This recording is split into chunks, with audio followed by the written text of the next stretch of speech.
اللهم صل على سيدنا مولانا محمد وعلى آله وصحبه وبارك وسلم.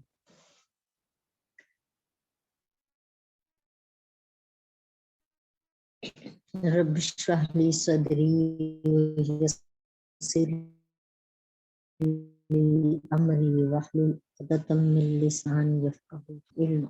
رب زدني علما رب يسر ولا تؤسر وتمم بالخير وبك نستعين. اللهم أجرني في مصيبتي واخلف لي خيرا منها. اللهم صل على سيدنا ومولانا محمد وعلى آله وصحبه وبارك وسلم. اللهم صل على سيدنا ومولانا محمد وعلى آله وصحبه وبارك وسلم.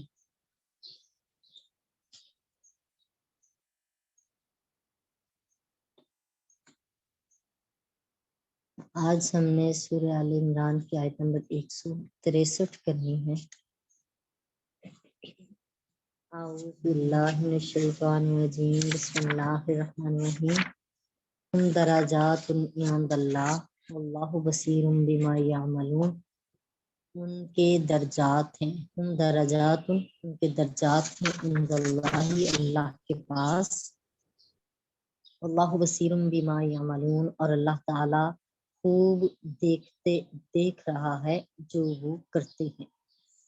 وہ اللہ تعالیٰ کے نزدیک بہت درجوں والے ہیں اور اللہ ان کے کاموں کو خوب دیکھنے والا ہے. اس آیت کا معنی ہے کہ جن لوگوں نے خیانت کو چھوڑ دیا ہے وہ سب ایک درجے کے نہیں بلکہ نیت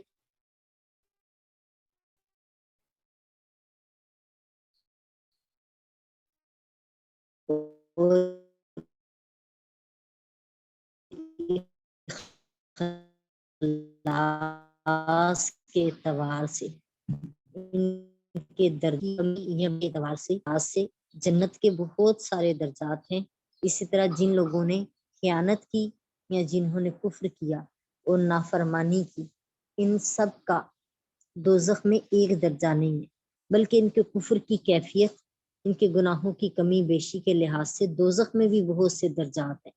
جیسے کہ اللہ تعالیٰ نے فرمایا منافقین دوزخ کے سب سے آخری طبقہ میں ہوں گے. اسی طرح آپ نے ابو طالب کے متعلق فرمایا وہ جہنم کی سختیوں میں تھے، میں نے ان کو کھینچ کر تھوڑی سی آگ میں کر دیا. اس کے بعد فرمایا اور اللہ ان کے کاموں کو خوب جاننے والا ہے. یہ ان کے مختلف درجات کی دلیل ہے، کیونکہ وہ ہر شخص کے عمل کو خوب جاننے والا ہے، تو اس کو اس کے عمل کے اعتبار سے پوری اللہ تعالیٰ جزا عطا فرمائے گا. سورہ آل عمران کی آیت نمبر 164 ہے. لقد من اللہ علی المؤمنین اذ بعث فیہم رسولا من انفسہم یتلو علیہم آیاتہ ویزکیہم ویعلمہم الکتاب والحکمہ وإن كانوا من قبل لفی ضلال مبین.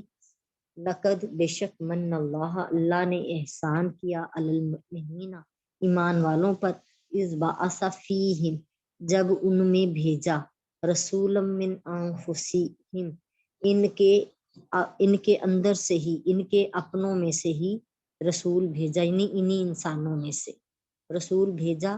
یتلو علیہم جو ان پر تلاوت کرتے ہیں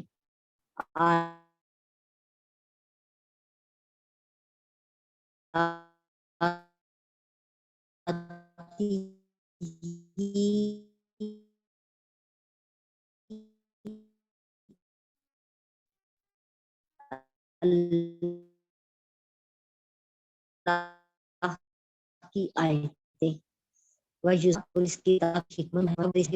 فی ضلال مبین وہ کھلی گمراہی میں مبتلا تھے. میرے نبی کریم علیہ السلام کی نعت بیان ہوئی ہے. اللہ پاک فرماتے ہیں بے شک اللہ نے مومنوں پر احسان فرمایا جب انہی میں سے ایک عظیم رسول بھیجا جو ان پر اللہ کی آیات کی تلاوت کرتا ہے اور ان کے باطن کو صاف کرتا ہے اور ان کو کتاب اور حکمت کی تعلیم دیتا ہے. بے شک وہ اس سے پہلے ضرور کھلی گمراہی میں تھے.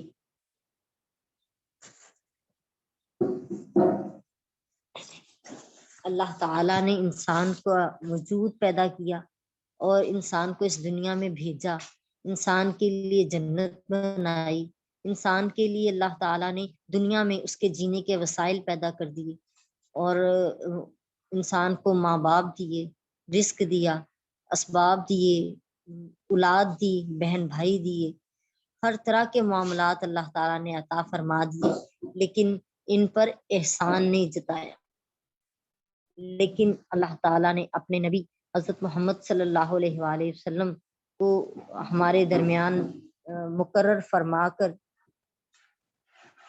اللہ پاک یہاں مومنوں سے احسان فرما رہے ہیں کہ بے شک اللہ نے مومنوں پر احسان کیا ہے جب انہی میں سے ایک عظیم رسول بھیجا جو ان پر اللہ کی آیات کی تلاوت کرتا ہے اور ان کے باطن کو صاف کرتا ہے اور ان کو کتاب اور حکمت کی تعلیم دیتا ہے، بے شک وہ اس سے پہلے کھلی گمراہی میں تھے۔ اس سے پہلی آیات میں اللہ تعالی نے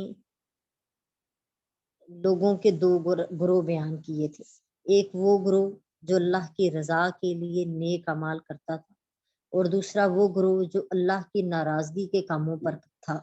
اب اللہ تعالیٰ نے ان دونوں گروہوں کی تفصیل شروع کی ہے۔ پہلے مومنین کا ذکر فرمایا جو اللہ کی رضا کے لیے عمل کرتے ہیں۔ اللہ تعالیٰ نے انہی میں سے ایک رسول بھیجا کہ ان پر بھیج کر اللہ نے احسان فرمایا جو ان پر اللہ کی آیات کو تلاوت کرتا ہے اور ان کو کفر اور شرک کی نجاست سے پاک کرتا ہے اور ان کے اعضاء اور قلب کو، دل کو ہر قسم کے گناہوں سے بچا کر صاف رکھتا ہے اور ان کو کتاب اور سنت کی تعلیم دیتا ہے۔ بعض منافقین نے نبی کریم علیہ الصلوۃ والسلام پر چادر کے متعلق الزام لگایا تھا، اللہ تعالیٰ نے ان کا رد کرتے ہوئے میرے نبی کریم علیہ الصلوۃ والسلام کو اس سے نجات دی، اس الزام سے، اور کہا کہ خیانت کرنا کسی نبی کی شان نہیں ہے۔ یا ہم سورہ آل عمران کی آیت نمبر 161 میں پڑھ کے آئے ہیں۔ اللہ تعالیٰ نے نبی کی اسی نجات اور برات کے ساتھ یہ آیت بھی نازل فرمائی ان کی شان میں کہ یہ عظیم رسول ان کے شہر میں پیدا ہوئے ہیں، ان کے سامنے ان کی نشو نما ہوئی ہے۔ پوری زندگی میں اس نبی نے سچائی اور امانت داری اپنی ظاہر کی ہے، اللہ کی طرف بلانے اور دنیا سے بے رغبتی کرنے کے سوا میرے نبی کریم علیہ الصلوۃ والسلام سے کچھ بھی ظاہر نہیں ہوا۔ تو ایسے سچے اور ایمانت دار اور عبادت گزار کی طرف خیانت کی نسبت کرنا کس طرح درست ہو سکتا ہے؟ پھر اللہ تعالیٰ نے صرف آپ کی برات پر ہی اکتفا نہیں کیا، یعنی جو آپ کو بچایا الزام سے، بلکہ فرمایا اس عظیم رسول کا وجود تو تمہارے لیے بہت بڑی نعمت ہے، کیونکہ وہ تم کو بے دینی اور گمراہی سے پاک کرتے ہیں، تمہارے اندر کے کفر کو دھوتے ہیں، تمہارے اندر کے اندھیروں کو ختم کرتے ہیں، تمہارے اندر کی نافرمانیاں اور جو معصیت کے گنہگاری کے اعمال ہیں، نیتیں ہیں، ان کو درست کرتے ہیں اور تمہیں علوم و معارف سے نوازتے ہیں، اللہ کی پہچان کرواتے ہیں اور تمہیں کتاب کی حکمت عطا فرماتے ہیں۔ حضرت جعفر بن ابی طالب جب پہلی ہجرت ہوئی تھی حبشہ کی طرف، تو حضرت جعفر بن ابی طالب نے نجاشی سے، جو کہ وہاں کا حبشہ کا بادشاہ تھا، اس سے کہا تھا کہ اے امیر، ہم لوگ جاہل تھے، بتوں کی عبادت کرتے تھے، مردار کھاتے تھے، بے حیائی کے کام کرتے تھے، رشتے توڑتے تھے، ہمسایوں سے بدسلوکی کرتے تھے، ہم میں سے جو قوی شخص ہوتا تھا، مضبوط ہوتا تھا، طاقت والا ہوتا تھا، وہ کمزور کا حق کھا جاتا تھا۔ یہاں تک کہ اللہ تعالیٰ نے ہماری طرف ایک عظیم رسول بھیجا جن کے نسب کو، ان کی سچائی کو، ان کی ایمانت داری کو، ان کی پاک دامنی کو ہم سب خوب اچھے طریقے سے جانتے تھے۔ انہوں نے ہمیں دعوت دی کہ ہم اللہ وحدہ لا شریک کی عبادت کریں، اور ہم اور ہمارے آباء و اجداد اور جن پتھروں اور بتوں کی ہم عبادت کرتے تھے ان کو چھوڑ دیں۔ انہوں نے ہمیں تعلیم دی کہ ہم سچ بولیں، انہوں نے ہمیں تعلیم دی کہ ہم امانت ادا کریں، رشتے جوڑیں، ہمسایوں سے اچھا سلوک کریں، حرام کاموں کو چھوڑ دیں، خون ریزی کو چھوڑ دیں۔ انہوں نے ہمیں بے حیائی کے کاموں، جھوٹ بولنے، یتیم کا مال کھانے، پاک دامن عورت پر تہمت لگانے سے منع کیا۔ انہوں نے ہمیں حکم دیا کہ ہم صرف ایک اللہ کی عبادت کریں، نماز پڑھیں، زکوٰۃ دیں، روزے رکھیں۔ سو جس نبی نے ایسے انقلاب افروز تعلیم دی ہو، اس کی طرف خیانت کی نسبت کرنا کیسے درست ہو سکتا ہے؟ کہ تم لوگ گوشائے گمنامی میں پڑے ہوئے تھے، تم غفلت کی زندگی گزار رہے تھے، تمہارے شہر میں یہ عظیم رسول پیدا ہوا جب اللہ تعالیٰ نے ان پر ایک بے نظیر اور لافانی کتاب نازل کی اور ان کو بکثرت معجزات عطا کیے۔ تمام انبیاء کا قائد انہیں بنا دیا، تو ان کی وجہ سے اور ان کے دین پر عمل کرنے کی وجہ سے تمہیں تمام دنیا میں شہرت اور عزت ملی، تو ان پر کسی قسم کا تان کرنا کس قدر عدل و انصاف سے دور ہے۔ اللہ تعالیٰ نے اس سے پہلی آیتوں میں مسلمانوں کو نبی کے ساتھ جہاد کرنے کی تلقین کی تھی، اس آیت میں یہ بتایا ہے کہ اس عظیم رسول کی بعثت تم پر اللہ کا بڑا احسان ہے، یعنی ان کا نبی بن جانا اور تمہارے درمیان آ کر اللہ کی آیتوں کو پڑھنا اور تمہارے اندر سے کفر کے اندھیروں کو ختم کرنا اور ایمان کی روشنی کا پیدا کر دینا، اور پھر کتاب جو کہ قرآن مجید ہدایت کا منبع ہے، اس ہدایت کی روشنی کو اور اس روشنی کی حکمتوں کو ہم پر واضح کر دینا اور اللہ تعالیٰ کی معرفت کو کھول دینا، یہ کتنی بڑی نعمتیں ہیں جس سے کہ انسان کی آخرت سنورتی ہے۔ تو اس لیے اللہ پاک نے یہ احسان گنوایا ہے کہ اس سے ایک مومن جو ہے اس کا اندر کا اندھیرا ختم ہو جاتا ہے اور وہ ایمان کے نور سے نور و نور ہو جاتا ہے اور اللہ تعالی کی بارگاہ میں مقرب قرار پاتا ہے۔ اس آیت میں اللہ تعالیٰ نے نبی کریم علیہ السلام کی بعثت کو مسلمانوں پر احسان قرار دیا ہے، اور جس طرح آپ کی بعثت مومنوں پر احسان ہے، اسی طرح دیگر انبیاء کرام بھی جو ہیں وہ بھی عام انسانوں اور مومنوں پر احسان ہی کا باعث تھے۔ جیسے قرآن پاک میں آتا ہے سورہ النساء کی آیت نمبر 165 میں، ہم نے بشارت دینے والے اور ڈرانے والے رسول بھیجے تاکہ رسولوں کے آنے کے بعد لوگوں کے لیے ان کے خلاف کسی عذر کی گنجائش نہ رہے کہ اللہ پاک ہمارے پاس تو کوئی آیا ہی نہیں تھا آپ کا پیغام دینے کے لیے، ہمیں تو کسی نے بتایا ہی نہیں تھا کہ صحیح راستہ کون سا ہے غلط کون سا ہے۔ انسانوں کی عقل اللہ تعالیٰ کی ذات کی معرفت کے لیے ناقص ہے اور لہٰذا شیطان قدم قدم پر لوگوں کے دلوں میں اللہ کے خلاف شکوک و شبہات ڈالتا ہے۔ اللہ کا نبی جو ہے اس کا کام ہے کہ انسانوں کو اللہ کی معرفت کرواتا ہے، پہچان کرواتا ہے اور شکوک و شبہات کا ازالہ کرتا ہے۔ بے شک بعض انسان اللہ کی ذات کی معرفت حاصل کر لیتے ہیں لیکن از خود سے وہ نہیں جان پاتے کہ اللہ تعالیٰ کن کاموں سے راضی ہوتا ہے، کن کاموں سے ناراض ہوتا ہے۔ نبی ان کو عبادات اور معاملات کے ایسے طریقے بتاتے ہیں جن سے اللہ راضی ہو جاتا ہے، اور ان کاموں سے نبی منع فرماتے ہیں جن سے اللہ تعالیٰ ناراض ہو۔ انسان اپنی فطرت میں سست ہے، غافل ہے، اسے عبادات اور معاملات کے طریقے معلوم بھی ہو جائیں پھر بھی وہ سستی اور غفلت کی وجہ سے بے عملی اور بد عملی کا شکار ہو جاتا ہے۔ نبی آ کر انہیں نیکی کرنے کی طرف رغبت دلاتے ہیں، برائی پر اللہ تعالیٰ کی گرفت سے ڈراتا ہے۔ جس طرح آنکھ میں اللہ نے چیزوں کو دیکھنے کا نور رکھا ہے، لیکن جب تک آفتاب یا چراغ کا نور اس کے نور سے معاون نہ ہو تو چیزوں کو دیکھنے کے لیے یہ نور کافی نہیں ہوتا، اسی طرح اللہ نے عقل میں اپنی معرفت کا نور رکھا ہے، لیکن جب تک نور نبوت اس کے معاون نہ ہو یہ نور ناکام اور ناتمام ہوتا ہے۔ نبی اللہ کے احکام پر عمل کر کے دکھاتا ہے اور عملی نمونہ پیش کرتا ہے۔ انسان اس وقت غضب سے بے قابو ہو جاتا ہے۔ نبی اپنی تعلیم سے لوگوں کے دلوں میں ایسا خوف خدا پیدا کرتا ہے کہ انسان ایسی حالت میں سنبھل جاتا ہے اور اللہ کو یاد کرنا شروع کر دیتا ہے اور گنہگاری اور نافرمانی سے باز آ جاتا ہے۔ سخت مشکلات، مصائب، بیماریوں میں نبی پابندی سے اللہ کی اطاعت اور عبادت کرتا ہے تاکہ سخت مشکلات اور مصائب کسی شخص کے لیے عبادت نہ کرنے کا عذر نہ بن سکے۔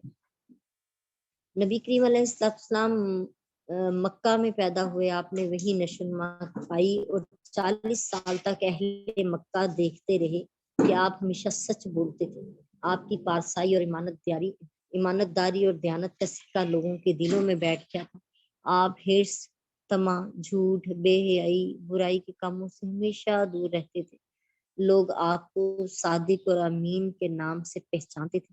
پھر جب آپ نے 40 سال بعد اللہ کے نبی اور رسول ہونے کا دعویٰ کیا تو یہ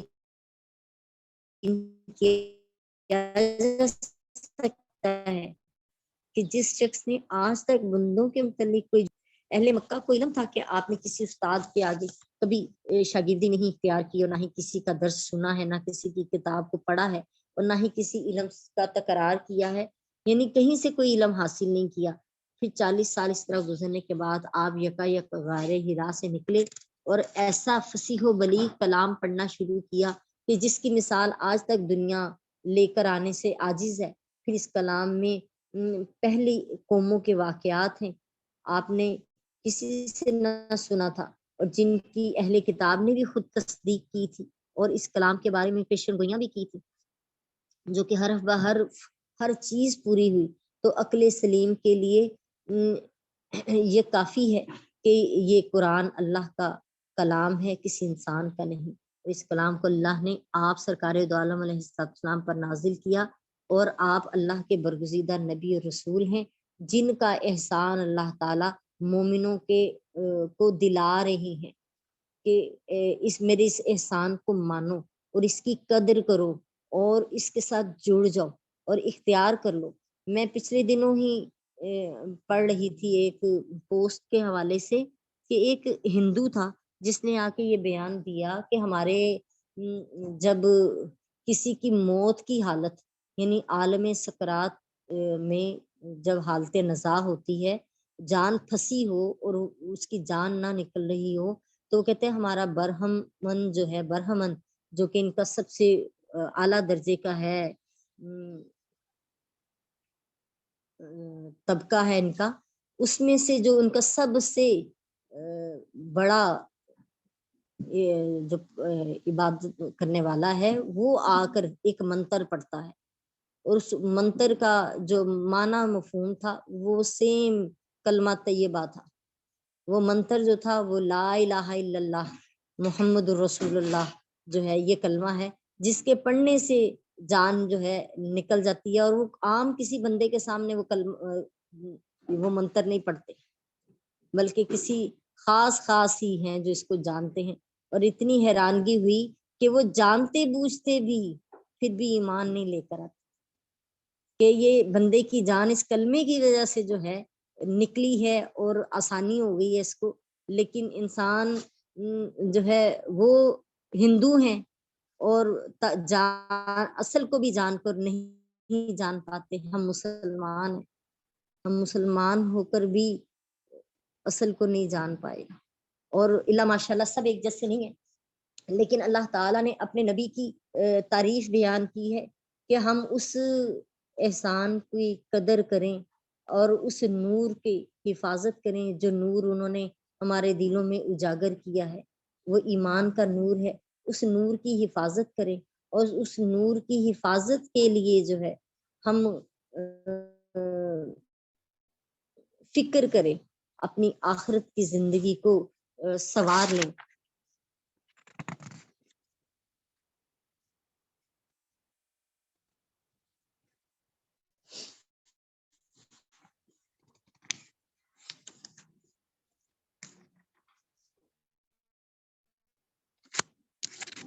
نبی کریم علیہ السلام پر نور کا بھی اطلاق فرمایا گیا ہے. سورہ المائدہ کی آیت نمبر 15 ہے، قد جاءکم من اللہ نور و کتاب مبین، بے شک تمہارے پاس اللہ کی طرف سے نور آیا اور روشن کتاب آئی. اس لیے نبی کریم علیہ السلام پر نور کا اطلاق بھی جائز ہے.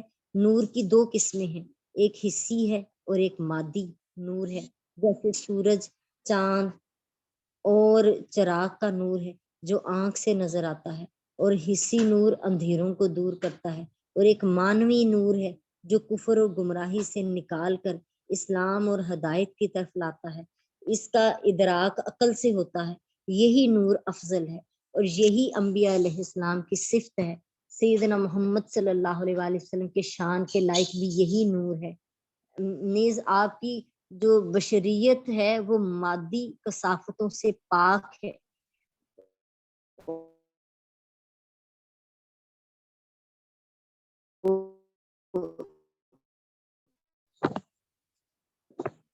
اس وجہ سے بھی آپ کو نور فرمایا گیا ہے، اس لیے بھی کہ آپ کی حقیقت میں عام اعتبار کے عام جو انسان ہیں ان کی نسبت آپ کو فضیلت دی گئی ہے. آپ کو غیب کی چیزوں کا ادراک ہے، اس لیے آپ کو نور فرمایا گیا ہے. اس لیے بھی کہ بعض اوقات آپ کے حصی نورانیت کا بھی ظہور ہوتا ہے.